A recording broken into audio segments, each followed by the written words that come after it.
మేము చేసే వీడియోస్ మీ మొబైల్కి నోటిఫికేషన్గా రావాలంటే సబ్స్క్రైబ్ చేసుకుని పక్కనే ఉన్న బెల్ ఐకాన్ని కూడా యాక్టివేట్ చేసుకోండి. ఈ భూమండలం అనేక జీవరాశులకు నిలయం. మానవుడి దృష్టిలో పడని జీవరాశులు ఎన్నెన్నో. అయితే భూమిపై మానవుడి నిత్యం శోధన చేస్తూనే ఉన్నాడు. అడవులు, నీటి ప్రవాహాలు, నదులు, సముద్రాలు, మంచు కొండలు ఇలా అనేక ప్రాంతాలను పరిశీలిస్తూ అక్కడి పరిస్థితులను, జీవరాశుల మనుగడను తెలుసుకుంటున్నాడు. పరిశోధనలో భాగంగా ఇటీవల హిమాలయాలపై కొందరు శాస్త్రజ్ఞులు పర్యటించినప్పుడు వారికి అరుదైన జాతుల ఆనవాళ్లు అగుపించాయి.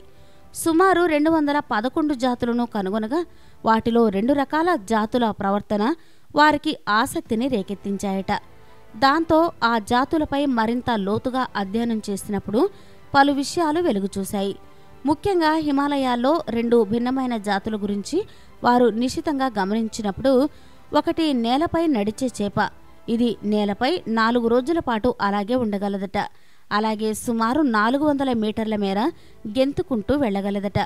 చేప అనగానే నీటిలో మాత్రమే ఉంటుందని అనుకుంటారు, కానీ ఈ చేప గాలిని పీల్చుతూ 4 రోజుల పాటు భూమిపై ఉండగలదట. అదేవిధంగా హిమాలయాల్లో ఒకే రకమైన జాతికి చెందిన కోతులుండేవట. వర్షం వచ్చినప్పుడు అవి తుమ్మడం ప్రారంభించేవట. దీనికి కారణం వాటి ముక్కులు పైకి లేచి ఆకాశం వైపు చూస్తున్నట్లుండడమే.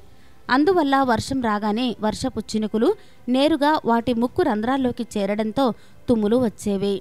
ఈ బాధను భరించలేని ఆ కోతులు తమ ముఖాన్ని 2 కాళ్లకు మధ్యలో పెట్టుకుని అలా వంచుకొని వర్షం పడినంతసేపు కూర్చునే ఉండేవట. ఇలాంటి ఎన్నో జాతులు ఇప్పుడు నశించిపోయాయని, పర్యావరణ కాలుష్యం కారణంగా ఎన్నో జాతులు కనుమరుగైపోతున్నాయి అని, ఇలాగే వదిలేస్తే మనిషి మనుగడకు ఏదో ఒక రోజు ముప్పు తప్పదని శాస్త్రజ్ఞులు హెచ్చరిస్తున్నారు.